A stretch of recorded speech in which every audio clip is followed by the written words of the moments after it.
Welcome back to the Iron Empire. I'm Mark Arnold, and in this episode, we are back on the wannabe WB Sandman Replica U. Now, what makes a good replica? Well, you be the judge. Let's see if we can actually finish this thing. Is it ever really finished?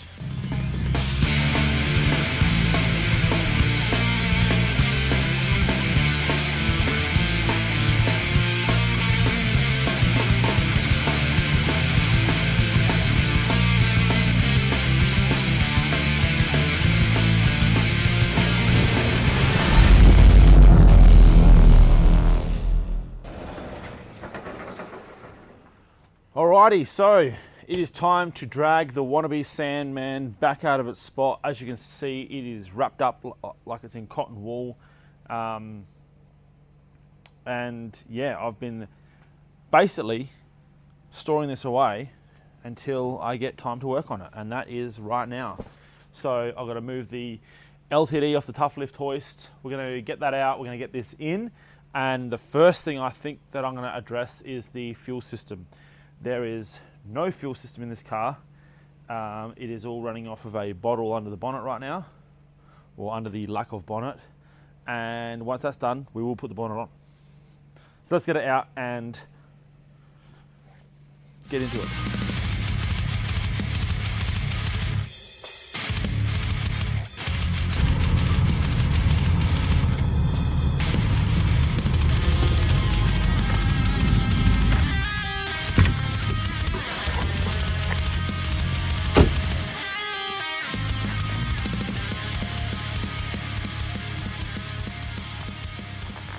Now you'll see there is a fuel pump down there. It is plumbed up to the carby, but instead of running to the back of the car where the fuel tank is, it is running to the front right here. And we've just got a little bit of fuel in the bottle. Basically, the reason I do this with just about every car that I work on that is an unknown, it's never been run since I've owned it sort of thing, I always do it this way because it just bypasses any fueling issues that the car may have. You know, it's bound to have, you know, maybe shitty fuel lines or definitely crappy fuel, maybe a shitty pickup, all that stuff. So just for the sake of getting the thing running and dealing with a lot of other stuff, that just does away with all of that shit. And then you have to worry about it later. So that's later's problem, and now is later. So yeah, if we can get up on the hoist today and at least see where I'm at with what I need to do to get a fuel system happening, we want to be able to turn the key and have this thing running off of itself without any dodgy fuel systems. Now, battery has been reconnected. I had this whole thing rewired, so it is absolutely perfect. And I've now got a seat in it. I don't think you guys have seen this. That seat is fitted properly. This seat is only sitting in place. Unfortunately, being a WB body, the seat rails are different. The seat positioning is different, and the bolt holes and all sort of stuff. So I actually had to make little adapters to make this one work. Never got around to this one. So anyway, let's just see if we can fire this thing up and get it to move.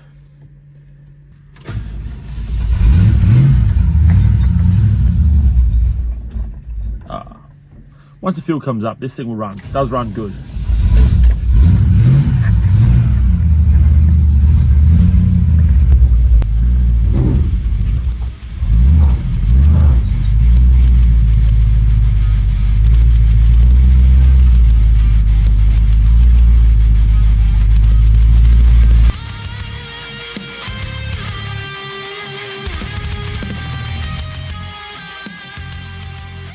All right, so here it is, guys, the WB wannabe Sandman Ute. Now, why do we call it the wannabe? Of course, WB never had a Sandman. That was from HQ to HZ. And maybe, don't quote me, I'm not a Holden guy, but basically it wasn't on this model. So what we done to make this car look like the model it should be, or that we wanted it to be, was throw an early front on it. So these guards are from a HJ through to HZ, and the grille I think is a HZ. So it's a bit of a mismatch, but you get the gist of it. That's the look we were going for. And once again, don't quote me on this, but a lot of the things these cars came from factory were a little bit of a leftover scenario. A lot of the muscle cars from the era in fact, were sort of conjured up with leftover bits and pieces. and I think there was a lot of Monaro bits on them, but then again there was a lot of base parts on them. They were dressed up with the muscle car stripes, and they looked awesome, but they weren't really a performance orientated vehicle. They were sort of a dress-up sort of scenario. They are more widely known as a panel van, but of course they did come out in the Ute as well. So anyway, we chose to convert this thing to the earlier model because we love the look of the front end of this thing. But the good thing about this car in particular, it is a factory V8 T-Bar Auto, and it has factory power steering as well, which is a handy thing for someone that just wants a cruiser, which is exactly what this is going to be. So anyway, let's get this thing on the hoist and see what we've got to work with. There's a few things that have happened on this car since you guys have seen it. But for that to all happen, we'll have to rewind quite a few months. So let's go take a look at that.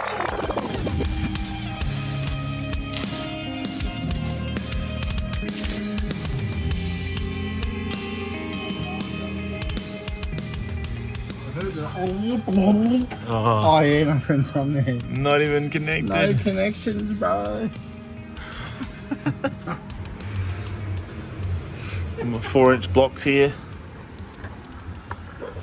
All right, so finally got the car on. We'll try to move it. Didn't have any trans lines connected, so we got to do that as well. But that's another day. But today we're doing the fun stuff, which is an exhaust system. This is Adam's bread and butter. He loves doing this, so I'm going to leave him to it. I'm going to walk away. He has complete creative control with what happens under here. We've got a pretty basic system: single muffler, 2 in, 2 out, and I think we might even be dumping it just before the diff. Keep it clean in the back, and yeah.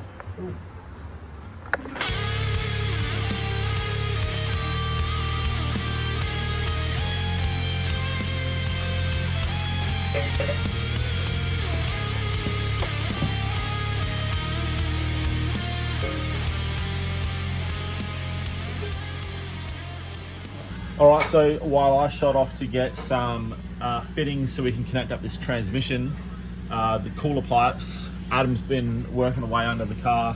He's got this header pipe now. Got to bear in mind this is not a bolt-in system, although K&M mufflers do bolt-ins for a lot of models. This was one that they didn't have on the shelf, so Luke bent this up as a bit of a guesstimate, a sort of educated guesstimate, and he's done pretty good, to be honest with you. It's actually pretty good. We've got the headers right up to here. The other side here, we did do a little bit of a tweak right here. Adam's super fussy with all this stuff, so it's a matter of trying to get it all to flow nice and everything to sit nice and level. And then of course right through the tailpipe, or the center section, to the muffler. Before we get the tailpipes now, we're going to try and have this all parallel and level, so from the side of the car you're not seeing pipes hanging down or sitting skew to the seal panels. Everything's nice and level, and obviously it's got to clear everything. So just slowly working through it. Once again, we've got the tool jack stand from Tough Lift. Super stoked on this thing. It's making it really handy to do jobs like this. And yeah, Adam's about to make some noise. So.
All right, so we Adam's finally sorted this thing out. When I say finally, we got a bit sidetracked last week, and I had to do a bit of running around for some parts so we can get this thing fired up without spewing trans fluid everywhere. But now the exhaust is all dialed in. I captured basically zero of it because Adam's been going to town on this thing while I am out in the paddock getting shit done on the farm, and it's looking sick. So we're pretty keen to get it down on the hoist and have a listen to it, see what it sounds like. So and then beyond that, we'll go ahead and try and get some brakes happening so we can actually move this thing without risking riding it off in the driveway. So let's get it down, fire it up and see how she sounds.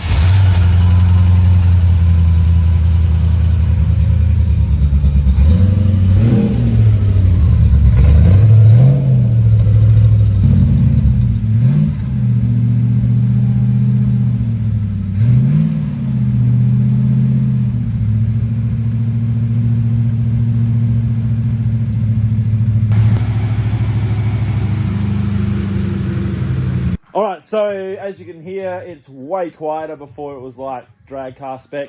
Really nice, neat little note on it, which will obviously get a little bit deeper as we sort of wear it in. But yeah, now that the exhaust is on, Adam can go through and work his magic on the rest of this thing. The carby was done, you threw that on, it fired up like that. But now, yeah, it'd be great just to go through, do a bit of timing and all that wizardry that I don't understand. And yeah, next step will be some brakes so we know that everything's safe to go, and then just continuing buttoning this up from front to back.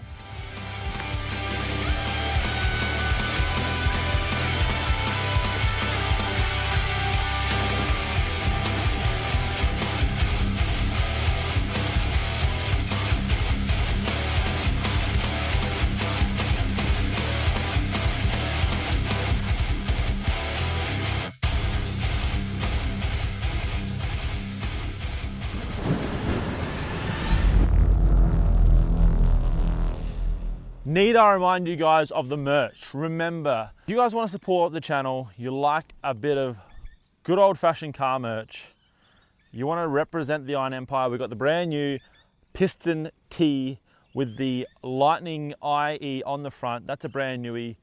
You guys have been enjoying that one. And also, come on, let's get something other than black in the wardrobe, guys. Everyone's repping the black. Let's get some gray. So we got the retro design mascot. We've got the Iron Empire mascot. He's not named yet.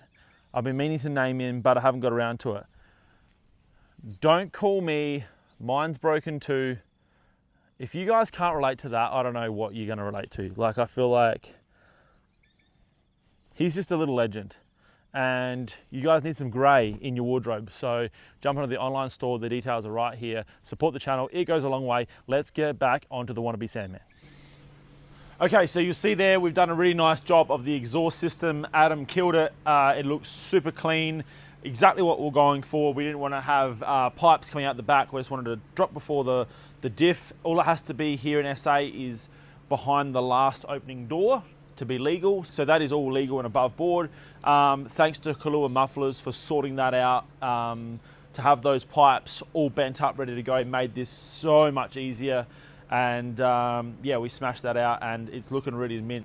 Now, a couple of other little details on this car that you guys might find interesting. So the Holden, so the motors, the V8 motors in this era, this was a factory light blue color, but the engines in the earlier models, which is what we're trying to replicate, was a red color. Now, the red is not correct. The red that they used from factory was a bit of a washed out sort of orangey red. But personally, I wanted it to be really impact. I mean, the color is super bright. They had factory black, or actually dark gray engine bays anyway, so it really contrasted with the motor. And we just done a bit of a tweak on what factory would have been. Also, these stickers I got from Scotty at LS Signs and Muscle Car Stripes. He done all the striping on this car, looks unreal.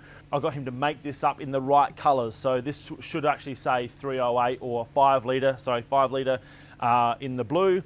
And I wanted the 4.2, so the right color, but the wrong engine. So this would have been a 308.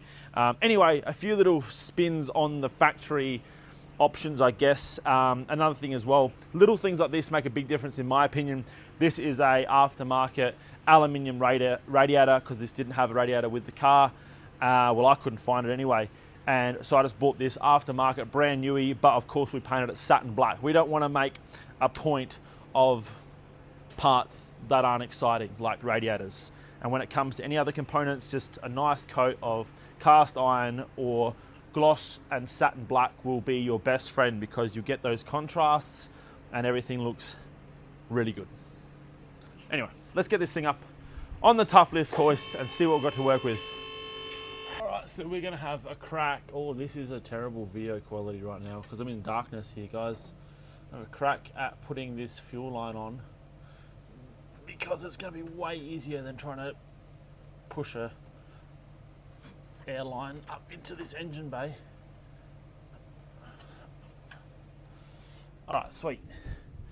Okay, you'll see here we are using Raceworks fuel line. That is not from this car, by the way. That is from the LTD. I had to just spew its guts. So this thing actually doesn't leak. The two Holdens in here don't leak, but the Fords, actually the Tirana leaks a little bit. But anyway, you can get this fuel line from T.I Performance. They're starting to stock a bunch of diversity. They're starting to stock a bunch of different cars. They started off doing Ford performance stuff and now have branched right out. So if you got a something old school like this, old school Holden V8, they got you covered. They've got all sorts of stuff. They deal with Racework shit. Also, they've got a bunch of engine components. You're doing a rebuild on this, you need timing chain set or internal engine parts, ARP rod bolts, all the good stuff, crow cams. You want to do a blindfold cam jam on this thing and just get some lump and good bang for your buck, you want to hit up T.I Performance. They've been supporting me, so go support them. Anyway, we are going to blow some compressed air into this hose and see if we can get some noise happening up here at the filler hole. And if we can hear some noises, good noises, I'm going to shoot to the servo and get some fuel. All right, here we go, try and do everything without a tripod. I need a camera crew. Who's a camera guy? Be way easier if I didn't have to do the whole lot. All right, so we're gonna get some air going. It's not connected. Oh. See what happens when you've got too much on your mind? Jeez. It's like when you get the angle grinder all ready to go and it's not turned on or you've got no battery in it. All right, so we're gonna blow this in here. All right, straight away I can hear air. You guys won't hear it because you over this, but we'll try and get you up there. Listen up here.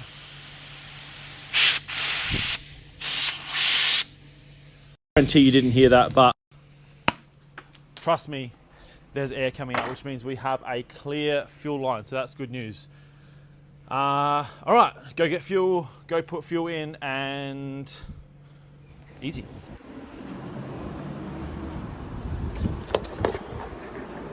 Now, quick hot tip, if you are starting a car that has not been started for a while and you are mixing the fuels like I am, we're talking old fuel, you want to run the highest octane fuel you can to try and basically dilute. You want to basically get the best fuel in there because as fuel sits in a tank, it does deteriorate, loses its quality, all that stuff, all the scientific stuff that I don't get. Bottom line is, run high octane fuel. It's worth it.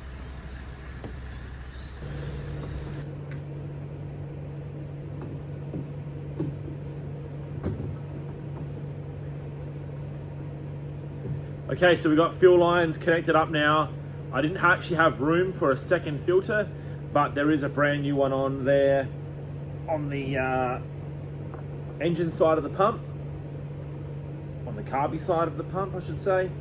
So yeah, I'll just keep a close eye on that as we run this thing. So yeah, 20 litres of premium 98 octane in an otherwise pretty empty tank. I think we should be right. Is there anything more awkward than pouring from a full jerry can?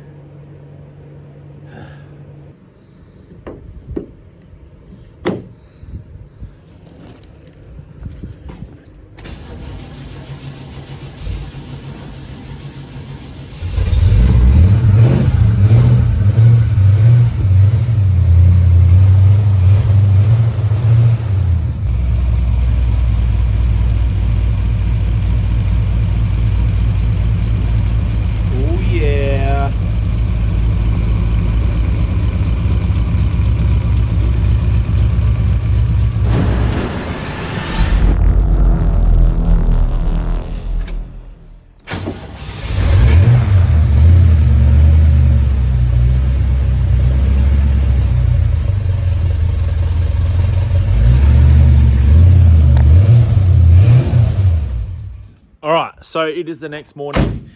Just checked that this thing still fires up, and it does absolutely perfect, running off its own fuel system now. So that is a massive step forward. Although it was a super easy one. Sometimes you get lucky.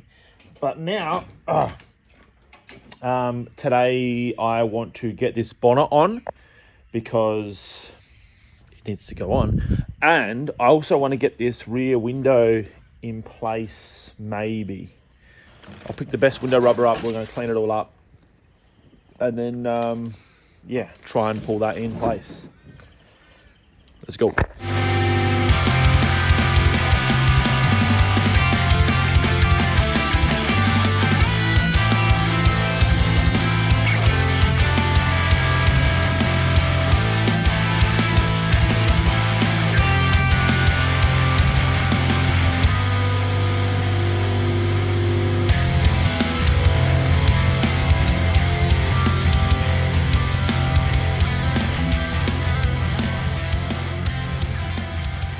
Okay, so we have the Sandman outside now so we can get access to this bonnet.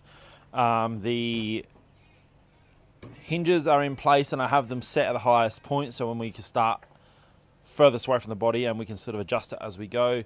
Now I'm going into the back window, getting this as well ready to go. Now I'm going to show you the way in which I know how to install a window. So we've got the glass here, we've got brand new glass, this is toughened glass, safety glass, and we've now sat the rubber on after I've cleaned it all up, and now we want to run the, we're going to get a rope, so I've got a bit of nylon rope here that I've been nearly thrown away for the last 2 years, but kept it in case I needed it for something. And here we are today using it, so it's handy. So we want to squeeze this into the rubber the whole way around. And this is going to be our tool to get this rubber to fit into the window frame.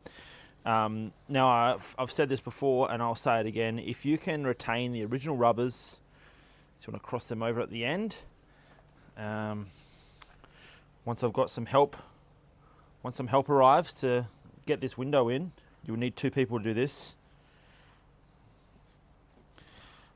Unless you're really good, which I am not. It's hard getting the glass. Rubber just wants to pop off all the time. Anyway, we'll get that in place. Now you want to try and use the factory rubber if you can. If it's brittle or it's torn when you pulled it out or whatever, you're going to have to replace it.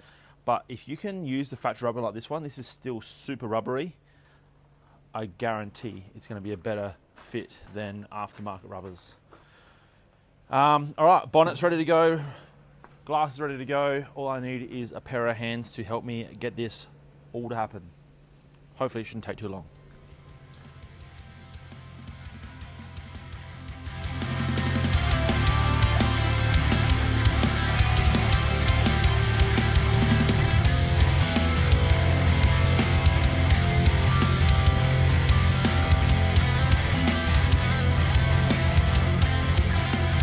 All right, a bit of alignment to do now.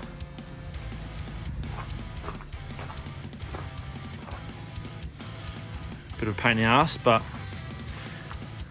it's going to look more like a car.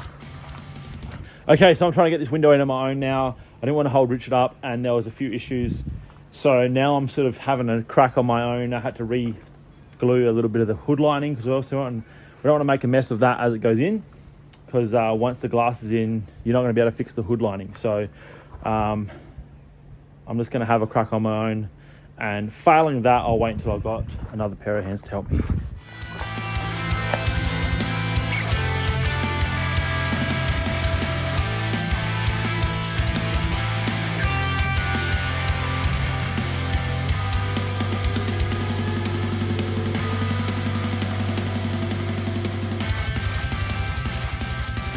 So basically by pulling on that rope, it pulls the rubber into the car, basically installing that rubber in the channel. So now I've got to go along, and in this groove here, you can see the split. I've got to put the locking strip in place, which then locks the window in so she doesn't come back out.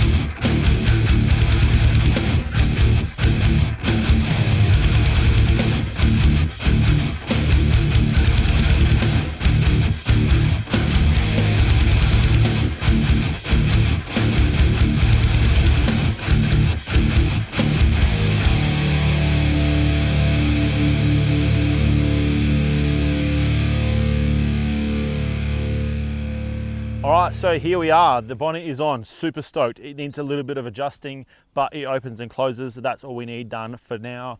The back glass, brand new glass fitted, super stoked on that. Thanks to Richard for helping me fit this. Also, massive thank you to Adam Kaub for sorting out that exhaust. He done a wicked job with the Kuliun Mufflers exhaust system. Thanks to Luke, who sent that down from Queensland. Everything fit super well considering he pretty much guessed it. Absolutely massive thank you to the Kuliun Mufflers team. Yeah, I'm super stoked on how this thing is looking. It's come out so bloody good. I can't actually remember if we had a look at the interior, but recently-ish, I did put the new door cards in, the new armrests. These seats are actually original seats. Recalibrated GDS dash. I've got a GDS wheel to go on this thing, new hood lining. This thing is actually coming out super mint. So what else happened? Lots happened. Fuel system, forgot about that fuel system. That is a massive one. Turnkey, bang, she's away. All right, so did we finish it? As far as I'm concerned, I am finished. But the reason I'm finished is because this thing is now going to its new owner, interstate. So that's the last you guys are going to see of the wannabe Sandman U, unless I get some updates from the new owner once it's actually completed. So yeah, this was snapped up by a subscriber. You guys obviously see a lot of what's going on around here, and someone slipped into the DMs and basically asked to buy this thing unfinished, and who am I to say no to a good deal? Having the space is obviously means a massive amount to me at the moment. We've got so many cars, so I'm really looking forward to having an extra space, and realistically the time to finish it is something that I'm struggling with, hence why this build has been going on for so long. But I'm really stoked to have got it this far because it looks freaking wicked. I'm not afraid to say that myself. Look, Panama green with the impact color stripes, those aftermarket alloy GDS wheels in 15s with the wide offset on the rear, red wall tires, satin blackouts. What a combo. How could you go wrong? Really excited for the new owner to get this and transform this thing into a complete masterpiece. So that's going to be it for this time around, guys. Thank you once again for liking the video, commenting. I'm sure you'll let me know exactly what you think about this car, whether it's good or bad. Let's start the conversation, guys. We want to spread the awareness of building cars, keep everyone motivated. That's what it's all about, man. I just want to keep these cool cars on the road because they are way better than the plastic junk that is out there nowadays. So that's it for this time around, guys. We will see you all on an upcoming episode of the Iron Empire. Cheers.